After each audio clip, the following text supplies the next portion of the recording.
All right. Well, hello, everyone. I'm watching the numbers of people leave the waiting room and enter our meeting here. Welcome to everybody. We're glad you're all here. We're going to share some information with you all tonight. We do this every year to get you all prepared and ready for the season. We're going to hit on a number of topics here. Just make sure that we're all prepared, ready to go, and off on the right foot here for the beginning of the season. So, John Porter, it's on. Well, nice to see everybody. We're here with a fairly long agenda that we're going to try to get through as quickly as we can.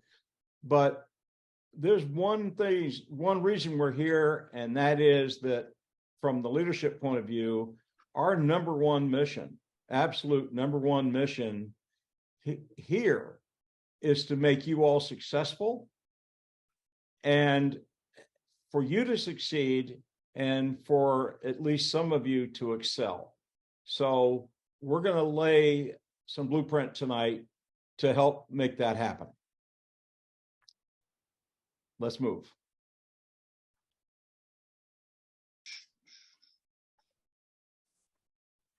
All right, thanks guys. Welcome everybody. Like John said, we've got a pretty good agenda here to get through, but I think some of it's review, and we'll kick it off tonight with some procedural stuff. I will mention that the conference meetings that took place in the last couple nights have been posted to YouTube. So if you missed any of the 5 conference meetings and you were one of the people that needed to participate, those are up on the United YouTube page, and that includes the CAA. So here we go.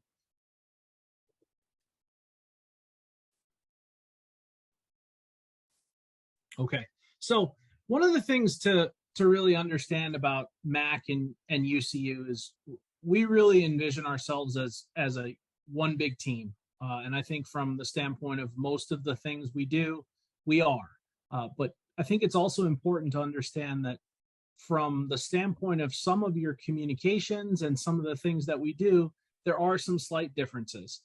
So the first piece of that is kind of understanding more than anything which group is responsible for which conferences and which schools, because as we get into talking about some of the things that you may or may not need to do during the course of an ejection or an unusual situation, it's really important that you know who you should be reaching out to. So again, if you happen to reach out to the wrong person, we'll certainly steer you in the right direction and everything will wind up fine. But from the standpoint of getting everything accomplished appropriately, just kind of lock some of this stuff in your brain and understand what sits on the United side of the house and what sits on the MAC side of the house.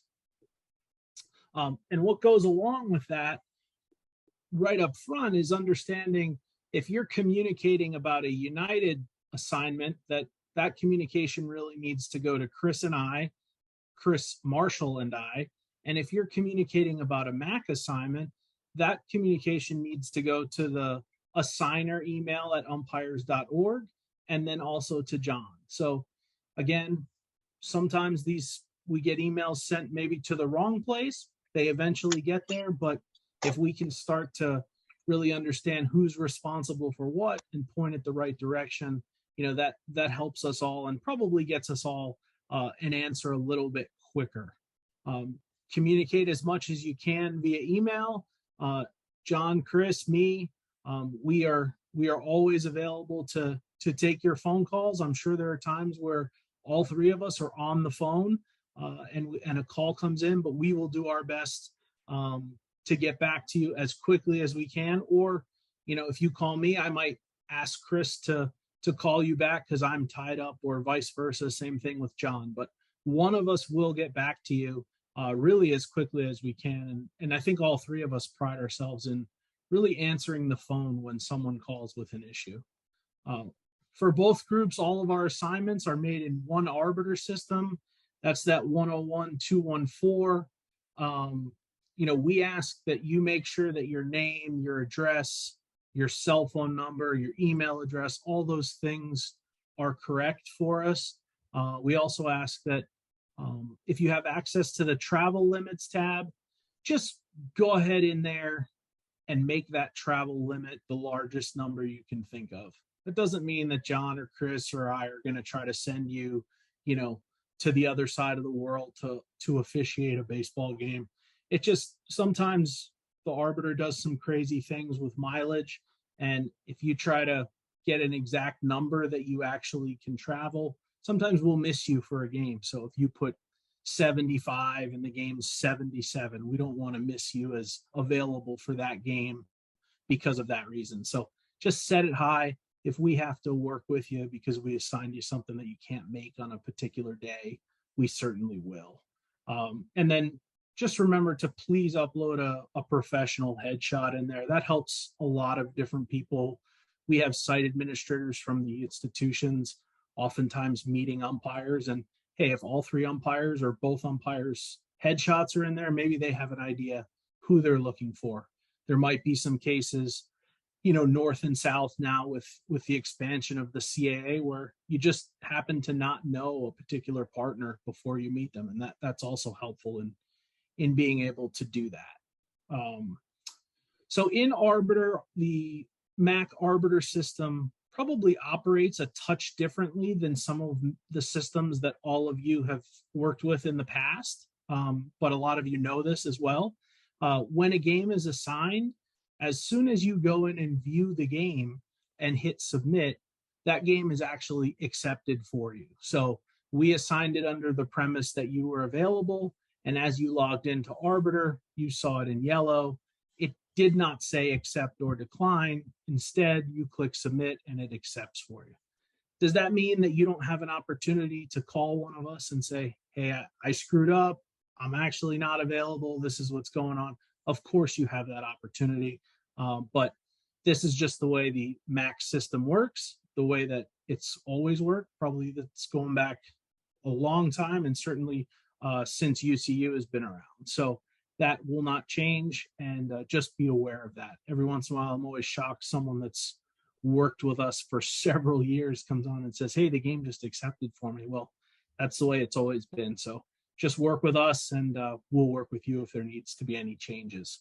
As we're getting into the season tomorrow, obviously we've started some JUCO and D3 here, but our D1 season starts tomorrow. And of course, what's it going to do? It's going to rain. And what does that mean? We need to constantly be checking for additions, reschedules, cancellations, all those type of things. I think John and Chris do a really good job of trying to make sure they reach out to individual crews. But if we're trying to make 15, 20 changes at one time, it's really helpful if a crew's kind of on top of their Arbiter or their Zebra Web, whichever it may be, and picking up those cancellations without us having to make an additional phone call. As always, we ask you to keep your availability up to date. We keep that calendar open all the time. So something pops up, block the date. Something pops up from another assigner at the college level, block the date. Do whatever you need to do, but do your best for us to try to keep that as up to date as really possible. And just remember, I'm probably not going to demo this right now, but if you are in the Arbiter for multiple groups, and this kind of pertains to especially those of you that may still work at the high school level, you may want to be blocked for high school in another group, but available for a college game. And just keep in mind, you can do that in the blocks section of Arbiter. And that's a really good way to manage your availability so that you're working for the group you want to be working for on a certain day. Please note, as just a general maintenance in our system, this is another kind of thing that might be unique to the MAC system, but our games will disappear here after 21 days. So if you work a game on February 1st, by February 21st, that game is going to cycle off your schedule. That doesn't mean that the game is gone. It doesn't mean you're not going to get paid if you haven't been paid yet. It just means there's an internal cleanup because of the size of the MAC system. So what we definitely recommend is keep your schedule independently. Maybe it's Google Calendar, maybe it's the old school date book, but just keep in mind that after that 3-week period, you are going to see some games start to come off. And of course, we don't want you to lose track of what you need to be paid for, what you haven't, all those kind of record keeping issues. Crew chiefs are in bold. That's kind of how we've always done it in the 3 umpire system. If there happens to be 4 umpire games, and then also in the 2 umpire system. And Chris and John are going to talk a little bit about what that bold means here coming up in a slide or two.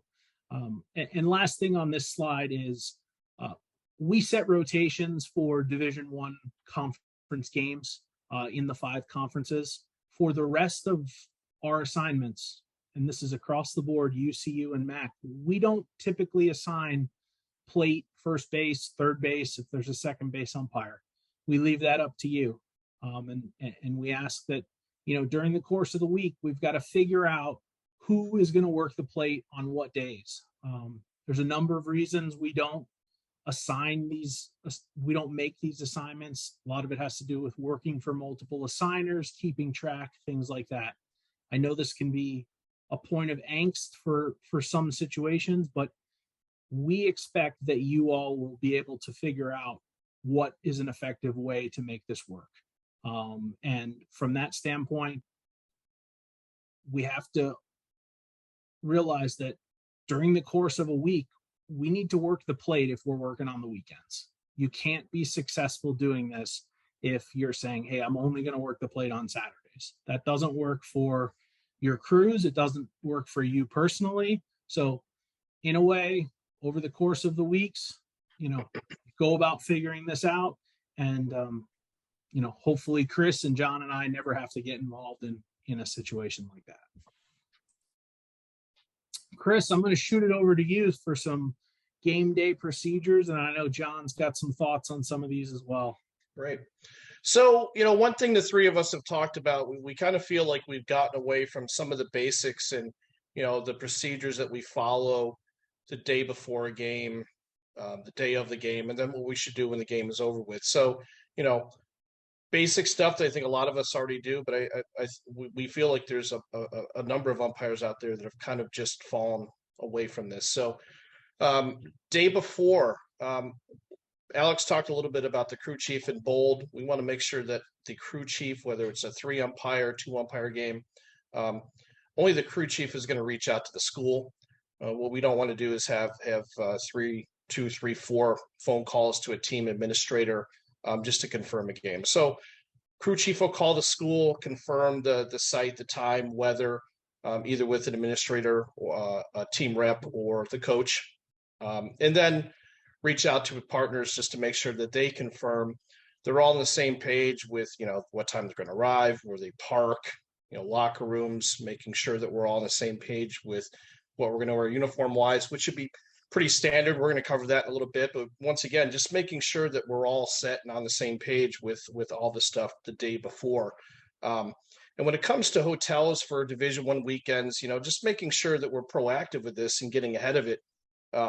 With the CAA and other conferences that you guys have to take care of your own hotels, waiting to the last minute, especially in some of these weekends where other events are going on, or as we get later in the season with graduations and stuff. We've seen many umpires in many cases that have been kind of stuck looking for hotel rooms or paying, quite honestly, a lot more than they need to. So just be proactive in setting all that stuff up so you're not stuck on the back end of that. John, you want to touch on the day of the game? What? The most important thing about day of the game is what you set up before the day of the game. In other words, that plan, that thing that you've got to do to get totally ready, for the game. I really think that one of the bad things that happens is umpires haven't made a plan, don't know where to meet, and don't know how to get together and see each other and get their organization.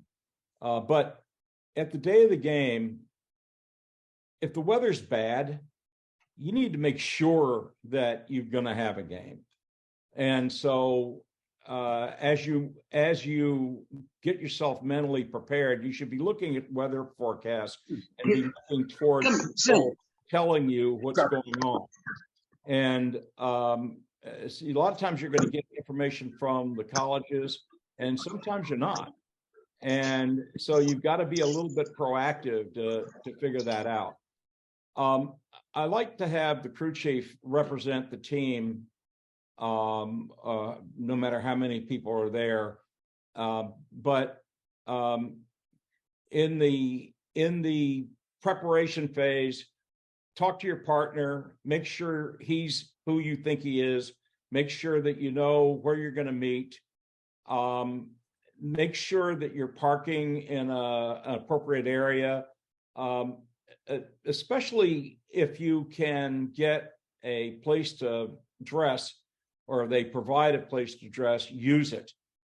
Try not to be dressing in parking lots if you can avoid it. If you do have to dress in parking lots, you need to park away from the people that are going to be flowing into the ball field. Whoever gets there first, if it's not the crew chief, make sure that you made contact with the team, and that they know you're around, and that you can confirm that they're on time, that nobody's late, and there's no other problems, to go on there. And in the locker room, make sure you find out where the baseballs are so that you can rub up all the baseballs, and make sure that the big thing here is make sure you and your partners know what you're doing in the game. In other words, you've decided how you're going to work that game, and you're going to clear up any kind of confusion that you may have about coverages and mechanics. Like a big thing in a 3-man game is the base umpires have got to make sure they talk about whether you three going down the line is going to come back to third or not. And that mechanic needs to be discussed. You can't assume that it's going to happen one way or the other without talking to your partner. Great, John. One thing that I really want to touch on and drive home with everybody, and one thing I know John has heard and Alex and I have as well, we are hearing from coaches or getting texts or a call from a coach or an administrator at times asking where the umpires are. And if we simply do the right thing, whether it's one person, the entire crew show up and check in. It's so simple. We just have to make sure we get back to doing that. And that's one of the main reasons why we're going over some of these procedures. During the post game and after the game, we've talked about ejections in the past. If there is an ejection or a suspension that happens on the field, even before we get in the locker room, we have to make sure that we communicate to somebody on the field that there is a suspension. Now, we've talked about the process and warnings and the warning after the ejection for suspension. But if we have one, somebody has to be told, and they have to be aware of the fact that there is a suspension. It's great if we know the number of games, but if we're not sure of that and we have to refer to the book after, at least tell somebody that there is a suspension that's going to carry a penalty. And unfortunately, if you don't get a hold of the coach or an assistant coach or somebody else, a game administrator, somebody has to know that there has been a suspension, and that eventually they're going to let them know what the number of games are. As we leave the field, and I know we've all been in situations where something happened throughout the game that some fans, players, coaches may not be happy with. Most of us have to walk through crowds at times to get to our locker rooms or to our cars. Some sites are better with on-site administrators and game reps to get us out of there. And sometimes, honestly, we just have to get through there on our own. But just make sure we don't engage with fans, players, coaches. At the end of the day, think about how we're going to look, how we're going to be viewed. And now when it comes down to a phone call to Alex, John, or myself in dealing with that, that one of the first things they're going to say is how we acted, and at times maybe, ignore what happened with the crowd. So make sure doing the right thing there. Make sure we have a thorough post-game, conversation in the locker room. Let's talk about what happened. Let's break things down. But one thing I want to touch on for sure is let's do it in a positive way. We're not going into the locker room to put somebody down or tell someone they did something wrong. Gauge the room. If you're with a partner that maybe doesn't feel all that receptive to the stuff, then don't push it. But the last thing we want to do is be unprofessional, because really at the end of the day, these post games are to make us all better. When we leave the locker room, same rules apply as we leave the field. And I think this is another piece that kind of ties into where you park after a game. As you're leaving, there's going to be fans, there's going to be players exiting locker rooms, coaches around. Just get to your car. Don't engage in conversations. Just make sure you're a professional. And if it's a bad situation, then, it's something that Alex, John, and I, we need to know about, and certainly something that we can deal with on our end with administration. And then, when you get home, just making sure that we're filling out the proper game reports, evaluations, and, we can touch on that in a little bit here, but it's certainly a goal of ours and something that we really want to get back to, and making sure we're filling out those evaluations after games. So that's pretty much all for day before, day of, and post games. Once again, something we want to really dedicate ourselves to getting back into, and all this information is really, really important to the process of the game. Yeah. One thing that I want to make sure that you are totally educated on. You have a responsibility when you eject somebody to know what the penalty is for that ejection if it's something beyond an ejection. If there's a suspension, you've got to be able to cite the rule, and you've got to be able to tell everybody on the field, or at least the important people like the head coach, or if you've ejected the head coach who's taken his place, what that suspension is. And it's important because when you do your ejection report, you've got to actually say in the ejection report that they were notified, and therefore you need to know the rule. I can't tell you how many times somebody after an ejection is going to say to me, well, he knows he was ejected, but maybe he doesn't know what the penalty is, and maybe the leadership of the team didn't know, so you got to be responsible for that and make sure that you know the rule, because they're not. The first thing they're going to do is call one of us up and say, hey, what's the penalty for this? You've got to know that on the field. Thanks, John. I will say from a smaller school, Division III and junior college standpoint, when we are changing out in the parking lot, I get a ton of phone calls from administrators who umpires have not checked in. So I just want to reemphasize that, especially if you're changing in a parking lot and doing what John and Chris suggested, which is parking away from people. We just it's good to be hidden, but at the same time, we want to make sure that everyone on that side of the administration knows that we are in fact there, and they're not getting worried, 10, 12 minutes before game time. So as we talked about, there are going to be instances where, things come up, and you certainly have to turn back a game, turn in a game, because you have to work, or someone is sick, or whatever the million things on that list are. And certainly we understand that life outweighs baseball. This is something that we all do for fun, certainly for extra money, to as a hobby, but just understand, we know that there are certain things that outweigh what we're doing out there on the baseball field. And if you're honest with us about what those things are, we're happy to be, helpful in getting you to where you need to be. We also, in the United footprint, probably the most, we see quite a few instances where people get an opportunity to move up and maybe move from a junior college game to a Division II game for another assigner, or we have a lot of Division I assigners in the same footprint as us. And we're always going to do our best to try to help and try to create a situation where you're able to do that. Sometimes we do have to say no. So please understand that Chris and I and John and his footprint as well, we're doing our best to help you accomplish what you want to accomplish. And we will continue to do that always.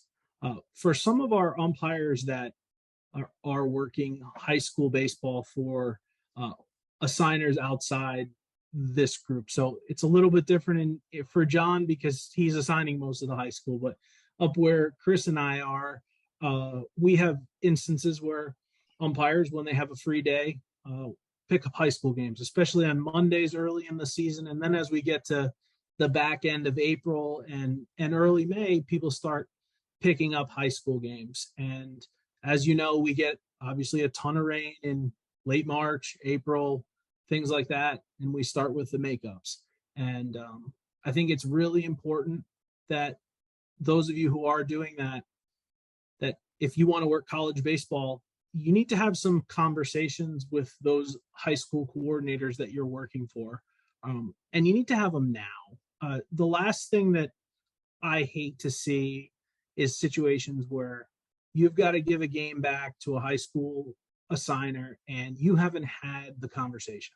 And the conversation is, these are my goals. I certainly want to still work for our high school group, but I also, want to work as many college baseball games as I can.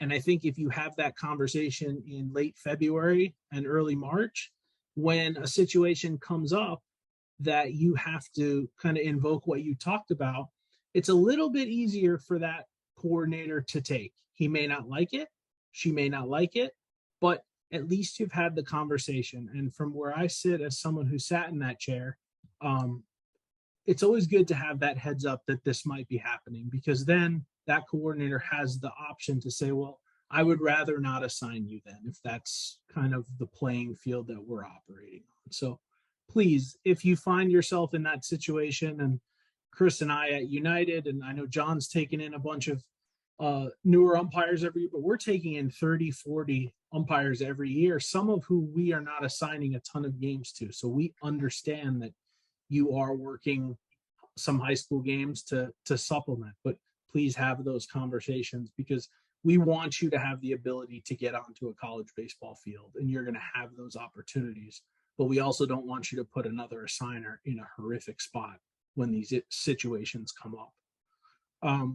As far as game fees, as far as I know, across all of our brands, we should be accurate in Arbiter now. In the CAA, Zebra Web is the actual master on what the fees are. So do not worry about your CAA fees in Arbiter. Across the rest of what we do at United and MAC, the Arbiter fees should be updated at this point, as far as I know.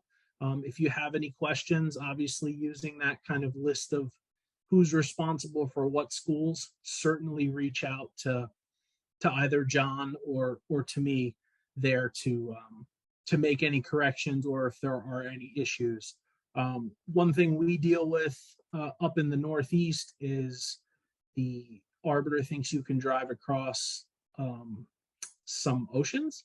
So that's always a problem, especially for those of you commuting from Long Island or to Long Island. So for some reason, Arbiter thinks you can drive through the Long Island Sound, and we will have to make some manual adjustments there at times. On John's side of the house, and John, correct me if I'm wrong here on anything, but D3 and George Washington and George Mason and Region 20 get paid through John directly, and the CAA pays through Zebra Pay. And in order to get paid from John, we need you to fill out your game reports, and then also be filling out your pay sheets, which all of you should be familiar with. John, did I say that right? Yeah, you got it. Okay, cool. And then on the United side of the house, we pay probably, I don't know, somewhere between 10 and 15% of our games through our OPS system.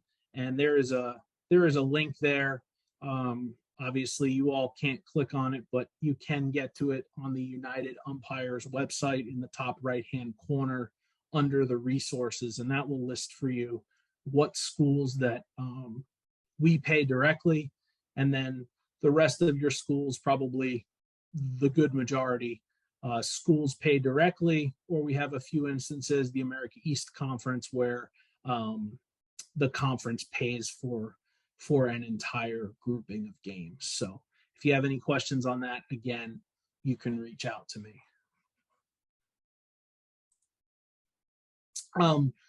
So again, different procedures, different groups. So everything's a little bit different here. I don't want anyone to be confused. I don't want to spend a ton of time on this. But on the United side of the house, conference games, we do not have assigning fees. On the non-conference side, we do charge 10%, and that's just of the base game fee, not of your travel fees. And we have no assigning fees for canceled games. And you don't have to do anything with assigning fees in terms of calculating or anything like that. I will invoice you.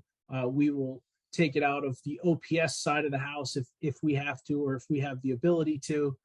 Only thing that I ask is when we do invoice, certainly please get with us. And on the United side, for those who have registered for the RefQuest portal with United, we will obviously have the credit, as we've discussed, which goes back toward your assigning fees. John, you just want to touch on assigning fees on your side?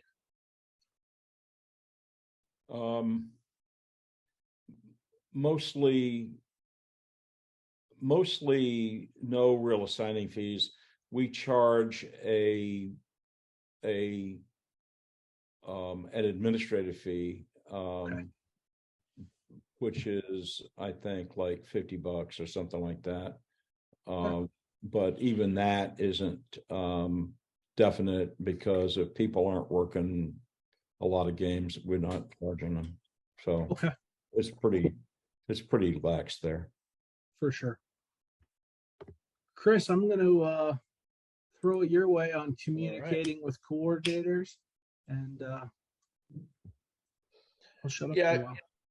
We've touched on this many times, and it was mentioned a little bit earlier too. Just make sure if there is an ejection, that on the United side you contact me immediately, and John on the Mac side. You can always use Alex as a backup for both of us. I don't think there's a time during the day where the three of us aren't right on our phones, on our computers, or accessible. So on the one few times, or maybe we're on the phone dealing with something else, you can use Alex as a backup. And really, the most important point here is, especially when it comes to ejection, suspension situations, we have to know something. We have to know that it's happened. If it's in between games of a doubleheader, you have to race back onto the field. At least let us know that something happened in between those games, so we're ready and prepared. At a minimum, to have an answer for the administrators, or possibly a coach in some instances that has already called us. Really, the worst situation the three of us can be in is to be completely blindsided by an ejection and have no idea that it happened, or no information to start with. Now, many cases, obviously, we're going to still try to get the information. We may not have all the answers for our administrators and our conference reps, but at a minimum, we have to know that something happened, so we can start working on it. And then, the next piece not really listed here is when we get to the reports and everything, certainly the three of us will help you along the way and make sure those reports are good when it's time to submit those. So I can add to that. I answer phones if my phone rings. And so I don't really screen calls. I don't care what time of day it is, but there are some times where I'm on the phone that I can't get on a call. But if my cell phone records it as an incoming call, I will return the call. So I return the calls all the time to spam operators, and just because that's what I do. Not that I really want to talk to spam operators. I'm just saying that I never know who's calling me because I don't really care. I just answer the phone. So if you call me and you don't get me, don't worry about it. And you won't be able to leave a message most of the time because my phone is not going to take a message, but I will call you back. So it's easy. Yeah. And we've talked about this before too. In these situations, and really all situations, leave a message. Don't leave the message to call me back when you can. Let us know what's going on. Don't shoot us a text. I know we're in the text age now, but if there's something specific to ejections, suspensions, bad situations, if we don't pick up, then we need a really good message and obviously a number to call you back on so we can start getting ahead of it.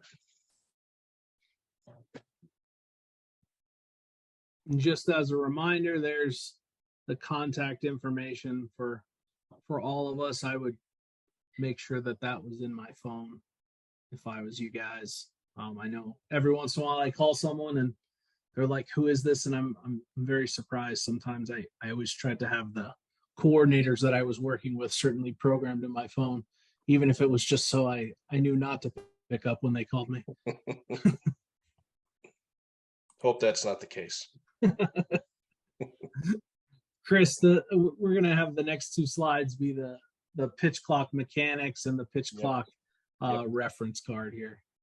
Yeah, so I mean, Brian DeBrouwer's done a great job of putting this together for us, and we'll have that out for all of you, or at least a link to download this at some point. But without getting too crazy into the clock and we're going to touch on some of that stuff briefly in a second or two. But these are great tools for us to reference really before a game, definitely before a game. If it's something that you're able to print small enough, laminate. I received a text from somebody today saying they've already done this.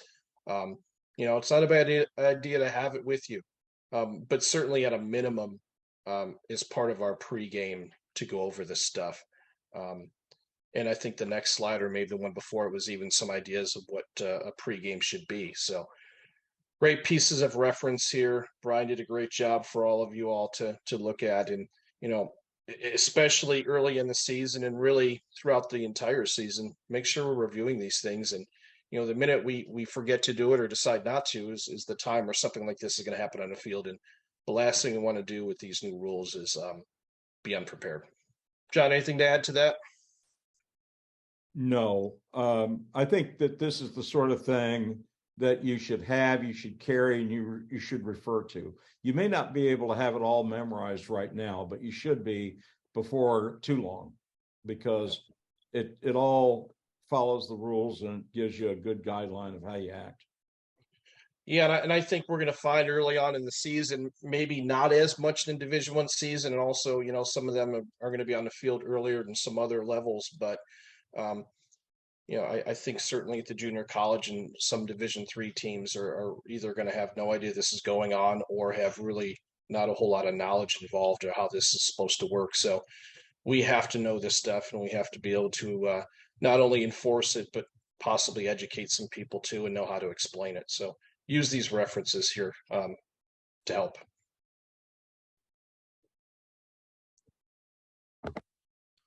Yep, and then the next slide being some mechanics here that have been offered by Brian. Chris, you want to touch on this a little bit? Yeah, I mean, once again, I think a lot of us, most of us, have been kind of used to managing a stopwatch, how to use it, or whether you have the Ref Smart, whatever one you use. But these times here, we have to know these when what we do in a minute's left, 30 seconds, 15 seconds, how we communicate our signals, all those things, and really without getting into a whole training part here or piece of it. Plate umpires really have to pay attention to the base umpires when it comes to the 120 now, and making sure that you have your eyes out in the field to start to enforce this. And then the tools, when we're talking about communicating, not only what time is left or how much time is left, but something we've been talking about the first few weeks here is trying to coach some of the players and suggest to them and help them to make sure there aren't clock violations. So whether it's batters on deck, whether it's pitchers, whatever the case may be, there's a lot of really good information here to to help us along the way. And really, I'd like everyone to commit some time to this now and make sure, once again, before every game and, multiple times before the season starts and early on, because this is really something that's a hot topic right now. We just have to be prepared and ready for it. And, I think the main point here, and John will back this up, we're enforcing this. We're not ignoring this stuff. The expectation from the three of us is this is being enforced. It's the expectation across the country. And even if it isn't being enforced in other parts of the country, it is here. So let's commit to this. Let's make sure we know it and do the job. John, anything to add on that? One of the common complaints that you might hear a coach say was, "What are you doing? Nobody called that last week, or they haven't called it in a month, and why are you doing it now?" Let's not hear that. Okay, the best thing you can do is, if you've got a game this weekend, like tomorrow, and you get an opportunity to throw up the one finger, step off, it tells everybody right from the very beginning of the game that that's what we're doing. We're watching it, and we're going to get it this year. So everybody get in tune with that.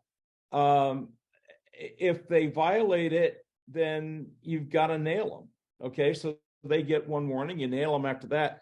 But if you let a batter violate this, you are probably missing the boat somewhere, because you should be in constant contact and communication with the batter and the procedural stuff that happens around home plate to make sure that when they're ready, he's ready, and he's not gonna cause a violation at the plate because you're talking to him. If he does, and you're talking to him and you're telling him what to do and he still doesn't do it, then there he goes, get him. Don't let him off. Yeah. It's about being proactive and communicating. And if we're doing our jobs and we're doing those two things, then, I think in most cases, we're not going to have to enforce this too much. But, if you find yourself in a game where there's a lot of violations, it's one of two things. Either it's a team that just isn't complying, or we're not really doing a good enough job to make sure that we help them through the process. So without getting into too much with the timing and the step off and the resets, because, there's been a lot of information from the NCAA. There's new stuff today. There's certain things that we put up on RQ and will continue to do so, in addition to those tools you just looked at. One thing that John and I have been talking about, and Alex as well, when we speak to coaches and teams and such, is know the 5 things that a pitcher can do to avoid a ball violation after the reset. So we've been kind of hit from all angles here with all of the what ifs. What if this happens? What if that happens? And I think as umpires, we kind of get into that mode sometimes. Well, what if this happens? What if that happens? Forget all that. Know these 5 things. So after a reset, and this is obviously with a runner on base, here are the things that can happen without a violation. So if you're the pitcher, you can ignore the runner and deliver the pitch to the plate. I mean, that's the simplest thing. There's going to be situations where I think we're going to see runners that are going to take maybe abnormally big leads this year to try to get violations against the pitcher. But here's the first thing you can do. Just ignore the runner, deliver the pitch to the plate like you normally would. Make a throw to try to pick off the runner, okay? So it's going to get a little interesting here, because I think the way we define a pickoff throw is going to be a bit different than what it has been in the past, where, it's usually a step and immediate throw. I mean, there's situations now where a runner or a pitcher could run in the direction of a runner and throw the ball at a later time, but got to make the throw. A team can take a charge defensive timeout. We know there's a number that they can have. They decide they want to do that. That's one way to avoid the violation. You run after the runner who's possibly between 2 bases or going back to a base. You tag that runner out. Not a violation. However, if that runner ends up being safe, it's going to be a violation and a ball. And then the last one, if within the process of the play, any runner on base advances safely to the next base. Once again, not a violation. So, we can read into all of this stuff and think about the what ifs. Once again, I know I'm repeating myself, but if we really commit to knowing these 5 things, I think this gets a lot easier. And I think it'll help also with our enforcement and the way we explain it to a coach, which we're going to have to do some explaining from time to time. John, anything to add on that? Not really. Just be sure you understand that that if the pitcher is going to make a unassisted out, he's got to tag the guy out. He's got to be successful in tagging the guy out. Otherwise, he can avoid the necessity of having to do that as long as he throws the ball. In other words, he initiates a rundown with a throw, or has a throw as a part of the rundown before the runner is safe at a base. So this is going to be a judgment on your part sometimes, because you got to decide what their intent was. Whether was he trying to circumvent the rule and break the rule and get away with something, or was he trying to make a legitimate play? And so you got to watch it, and you'll have an idea. You'll know what's going on. If he's running out of time and all of a sudden he jumps off the mound and starts running after somebody, that's probably a violation. But if he throws it, we're okay. Yeah, I mean, my advice in this, let's not try to reinvent the wheel here and try to read into a pitcher's mind and decide whether it's legitimate or not. I mean, we're going to see a whole bunch of stuff, and until there's a change here, which inevitably I'm sure there's going to be some changes or new interpretations. This is what we have for now. Okay. Unsportsmanlike, and I'll touch on this briefly, and John, I'll hand it over to you, because I know the three of us are definitely in complete agreement on this. And I'll just touch on the first one, or the first two. The last thing with all this unsportsmanlike stuff, and the three of us, nor the NCAA, we don't want anyone to take the fun out of the game. So let's use some common sense here. If they're celebrating, it's positive.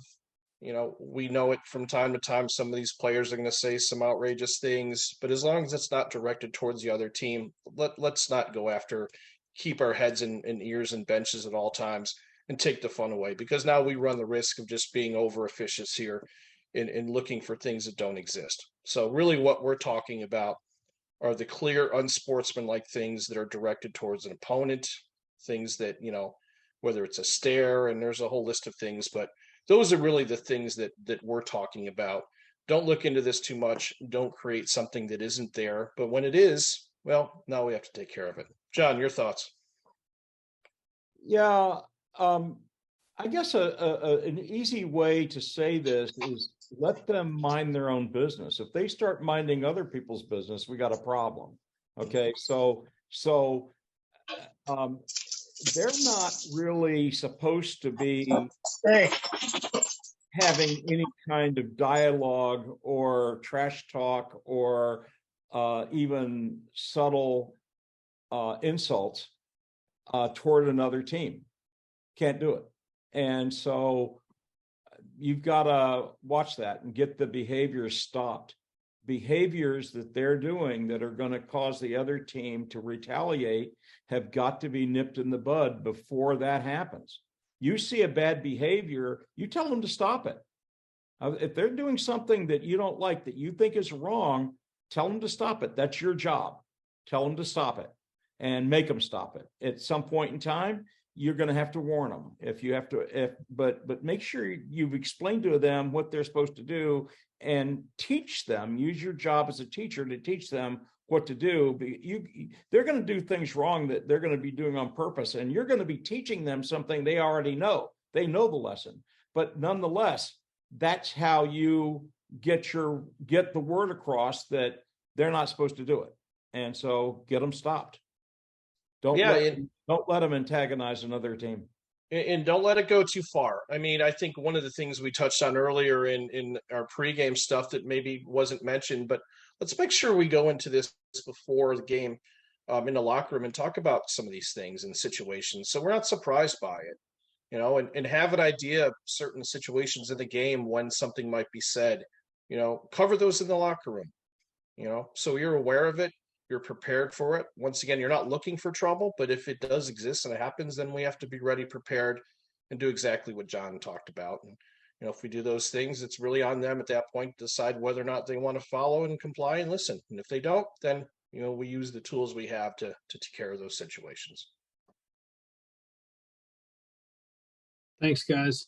All right, I'm going to run pretty quickly through just our uniform stuff here. These are the shirts we wear. We've been wearing them for a while now. The only exception to blank shirts, as discussed with the CAA staff, is just our CAA stuff. And you guys who are involved in that certainly know who you are and what you need for CAA conference game. But other than that, we wear blank stuff. We wear the black shirts with gray inserts. We wear Columbia blue with the black inserts, and we wear the long sleeve shirt here.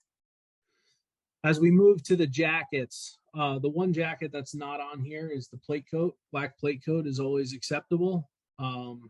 We use the Smitty convertible. There's a Majestic version. There's probably an Adams version here for our lighter jacket. And I know certainly in the southern part, we still allow the black jacket with some of the white markings on the shoulder up north. And then I know a lot of umpires in the mid-Atlantic as well are into our black jacket with the gray piping up top. So the stripes and stripes exclusive with gray piping. That is a 3-2 version, which many of you have. That jacket is actually no longer available. And there is a Smitty version that is very similar to it, which we see on the right here. And that is the jacket that we will replace the gray piping jacket with. So we're not asking anybody to get rid of their 3-2. We will consider those two jackets a match. Maybe they aren't an exact match, as we can see when they're that close together, but we certainly don't want any of you to be out there spending $60-$70 when you don't need to. So we will consider those a match. I know many of us love the 3-2 jacket, and certainly we're sad to see that we don't have it anymore. I believe, Keith, are you with us tonight? Do you want to say a couple words? Jim, can you find him? Yeah, I'm here. Oh, cool. Yeah. So what happened with this 3-2 jacket post pandemic just became a problem of getting it in a reasonable amount of time, and us trying to figure out how many guys each year we're going to be bringing into both the UCU and MAC. So we tried to, as I think the philosophy of Alex, Chris, and John is to make you money and not have you spend money. So our idea was to move to this the thermal jacket that you see on the slide to the right that you can get anywhere. We certainly, what we're going to do in the next after all these meetings, we're going to give everybody who once won a 20% off, and Danny will help me with a pictogram, as he does so well, to send out and give a code for our website that you can get a 20% off that jacket, as well as the matching convertible jacket that is available through Smitty. But once again, not obliged by any means to purchase through us. Just that we've been involved so long, I feel compelled and I'm happy to provide the discount for both of these organizations. Thanks, Keith. Appreciate you, man. As we move on from our jackets, this is our United hat, this is our MAC hat, and we're wearing the Smitty 4-ways at this point. Again, those hats, Keith has them. The Smitty pants you can get anywhere that you'd like. Keith typically has the best price on those pants. Remember, as always, we wear our conference hats for D1 conference, so the 5 conferences. And then everything else we wear United or MAC, with one exception, and that is CAA non-conference. We do wear CAA hats. So that's the one kind of exception there. But again, this kind of goes back to that original chart of, know where you're working, know which organization is the assigning organization, so that you can have the right hat. And if you happen to make a mistake and you wear a MAC hat on a UCU or vice versa, it happens, but let's try not to have it happen too often. I'm going to turn it over to John. I know he wants to talk about the 7 Ps that we've heard him talk about in the past, and some other things in terms of leadership and how the groups work, and go from there. So John, the floor is yours. Okay, so I can talk in generalities forever, and I'm not going to get too specific here, but what we want to do is we want to prevent bad things and bad outcomes, and the best way to do that is to recognize the potential for it and look for it. You got to be looking for bad things. I hate to say it, because in a way it kind of means that you're a pessimist, that you think bad things are going to happen, and maybe it's not the best way to go, but that's the way I am. I always look at what's going to happen bad, because what I want to be able to do is head it off, prevent it from happening. So the 7 Ps are proper prior planning, and proper prior planning prevents bad performance. And so if you are paying attention to what's going on in the schools, the universities that you're going to, the sites, the traffic, the weather, bad actors, coaches that have attitudes, players that have attitudes, teams that don't like one another, all kinds of things like that, you are going to be on top of it, and it'll almost be like you can make everything completely smooth because you're so aware of what's going to happen that you are preventing it even before it happens. So what you're doing is you're kind of keeping a temperature of the game, and you know what's happening and you know how to fix it. Also, understand people and understand your partners, understand the coaches, and understand one of the vital principles here of getting along and having things work. If they want to follow you, they will. If you don't give them a reason to follow you, they won't. And if you don't lead, they won't follow. So if you want to make something happen, you have to be a teacher, you have to be a leader, you have to be an advisor, you have to be a cop sometimes, but you've got to put on all those hats and make these things happen. Finally, in all of this, the better leader you are, the better friend you're going to be. You're going to be a person that can support the team, support the coaches, support the players, and support your partners. And if you are able to do that, then you gain a lot. And you're going to be the umpire that the coach will call time and talk to in the game, and not be the umpire he doesn't want to talk to. And it's amazing how many conversations I have with umpires, and I will say to him, well, didn't the coach talk to you? He says, no, he went and talked to my partner. Well, if he went and talked to your partner and you're the problem, then you're the problem. There's got to be some reason that he's not talking to you, and maybe there's a personality issue there that you could work on.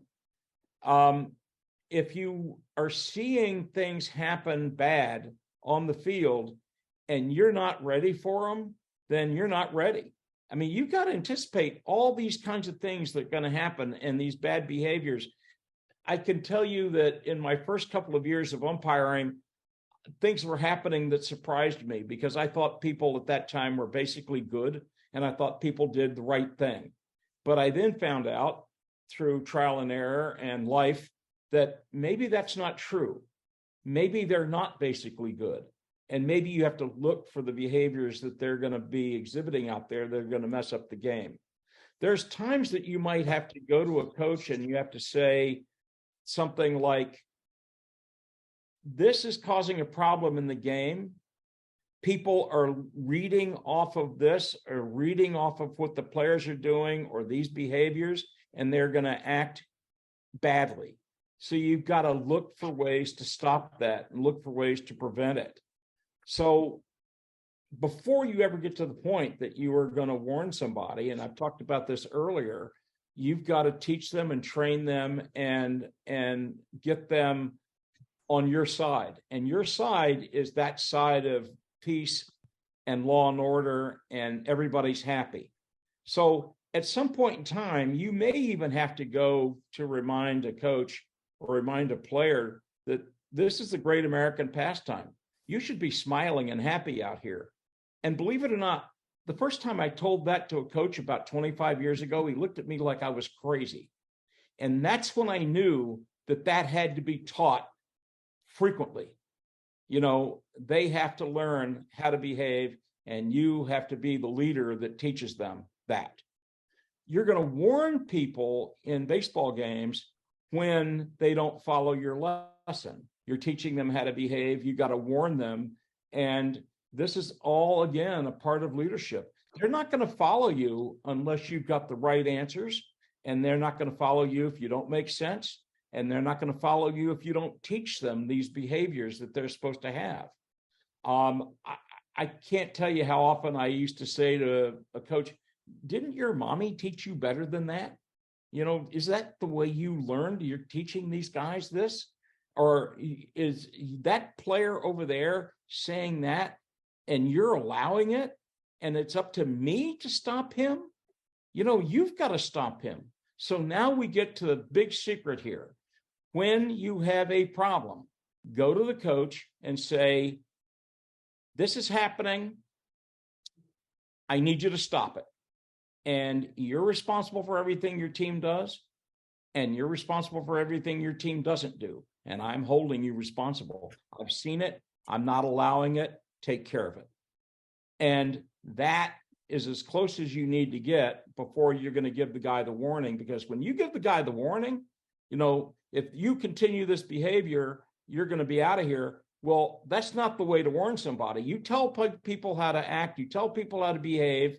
You get on them until they do it right. And then at the time that you're going to say a warning, that's like the last resort. It's not if you continue, you're stopping it now. You hear me? That's over.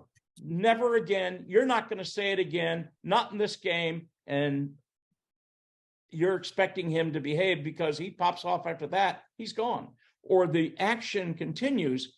At that point in time, it's not if you continue, it is stop it now or you're out. Okay.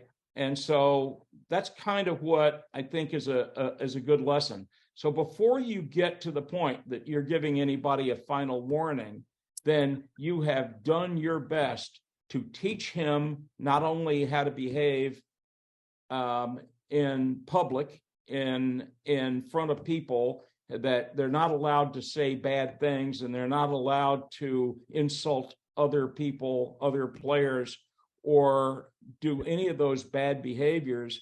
By the time you've taught them all that, the final warning is like, that's it. You know, it's 30 seconds later and he's out of here, if that long. So that's my thoughts on this.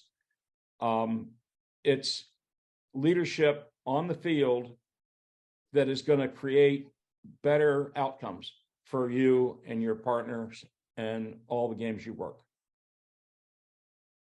Thanks, John. Just shifting gears a little bit here, just kind of to give a couple slides of maybe what's coming in the future. Just keep in mind all of the opportunities that are out there with summer baseball. On the left-hand side here, under the UCU MAC umbrella, there are 6 collegiate summer leagues that work in the 3-umpire system. And we're really lucky to have those. Chris will kind of be your main contact in those top 3 leagues. And then on that second row, you've got the Sun Belt in Atlanta with Todd Marler. And then, with some combination of John and Tim Detweiler and Tom Honick, the Valley League and the Cal Ripken League. And those are great opportunities to answer the question, which we hear all the time is, I go to camps, I work 3-man at camps, I learn the 3-umpire system. How do I continue to work it during the summer?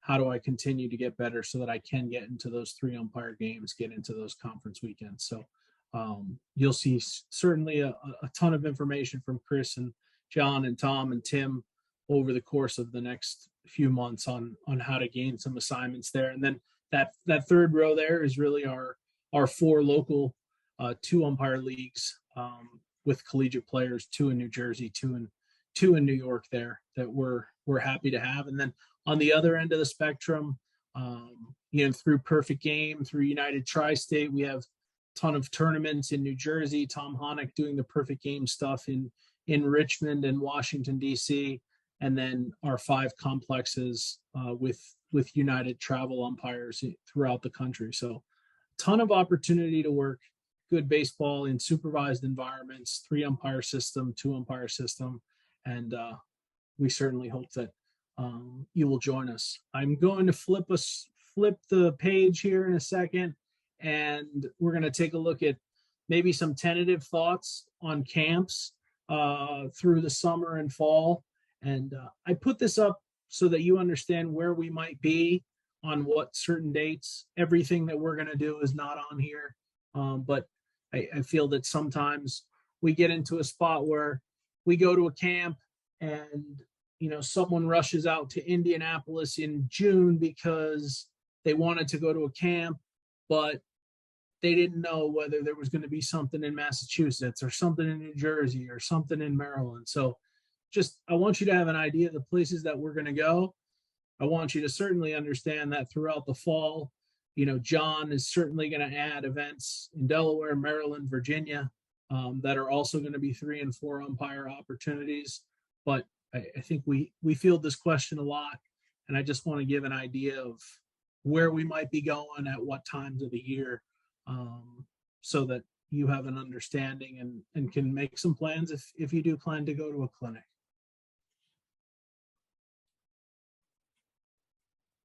And then last but not least, and I want to give a shout out to Danny here, for Danny Miller, for all the great work he does with social media. And also this slide has been with our presentation for a while. Certainly I do not want to, not mention the MAC social media, Mid-Atlantic Officials on Facebook, also on Instagram, and I believe Twitter as well. So everything that we do at United, they're doing it at Mid-Atlantic as well, unitedumpires.org, and then macumpires.org is where we keep a ton of our camp stuff for both groups. And then umpires.org is the MAC website where you can sign up, refer people to for recruiting purposes and to learn about the MAC organization. While we put kind of our social media handles on here, I also just want to always give that reminder. Think about what your presence is on social media, especially on places where you can write opinions and post. Just be very careful. People are watching. People are taking into account what you say, and just be responsible with it. And that's really what we ask in that nature. We certainly know it's a portion of what we do kind of day to day, a lot of us on social media. So just be careful and be smart about it all. Chris, closing thoughts? Yeah, briefly before that, pertaining to social media, we mention this every year, and I know it's difficult at times when you're working games to remember plays or things that happen in your games, and maybe we get home and we're really locked into making sure we do our evaluations when we get home or whatever, and we forget about maybe a clip or a play that happened during the game. So please, pass along to Danny, myself, John, Alex, anything that comes up during the season in your game, there's video of that you think that we can use, whether it's a rule situation, something within the 2 or 3 umpire system that you thought went well, maybe could be better, or something that maybe we could use for training. And part of what we're doing at RQ Plus and the content we're putting up there, we've done a lot of stuff in advance to prepare to put out there throughout the season, but we're also looking to highlight some of the things that all you umpires do and things that we can learn from in season. And whenever we can highlight those things and get them up right away, we're going to do our best. So anything that happens in a game you think is worthwhile, please send to us. In closing, a lot of information here tonight, certainly some refresher, some things that we've talked about many times, some things are really stressing, and some things that we feel is just really, really important to get the season right off on a good note here. And, looking for all of you to be successful, and thanks for spending some time with us tonight. And, if you have any questions that whether, it came up tonight or any other issues, certainly reach out to the 3 of us and we'll do our best to answer those things. John, what do you have? We're not your regular umpire association. We're here in a big way, doing big things to help people get to whatever they want to do and whatever their umpire dream is, and to go as far as they can possibly go. And we're really committed to it. Every one of us are committed to it. And that's our main mission. As I said, when we first opened this thing tonight, we have an amazing amount of wealth that has been developed because of your efforts to become better. And people that go to camps and learn how to be better umpires are able to go back and share that with other people, and are kind of like our apostles, so to speak, to go out and spread the word about what we do. And think about it. How many organizations doing what we do are going to run camps and clinics with major league umpires there all over the place? We had guys that were teaching with us, beside us and beside our leadership in the fall, that worked bunches and bunches of major league games, and including people that are full-time major league umpires. And that doesn't happen by accident. That happens because of leadership and promise and fulfillment and getting this out to people in a way that people want to follow and want to go along. So you get to go to these camps and these clinics with people that were rank and file umpires not too long ago that are now working Major League Baseball. And to a man, every one of them loved being out there with you, working with you, teaching with you, and being involved with your progress as umpires. As I said many times, we're a partnership, and that partnership is included. The people that are included in that are not just people coming up, but people that have really made it at a pretty high level. And we're all working together. We're all doing exactly the same thing. So all for one and one for all.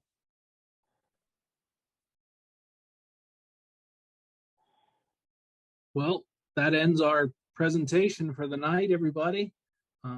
Thanks for joining us. And again, if you have any questions, certainly reach out to John, Chris, or myself. And we wish you all the best of luck. For many of you, it starts tomorrow. And have a great season. and please stay in touch. Good night. Good night, everyone.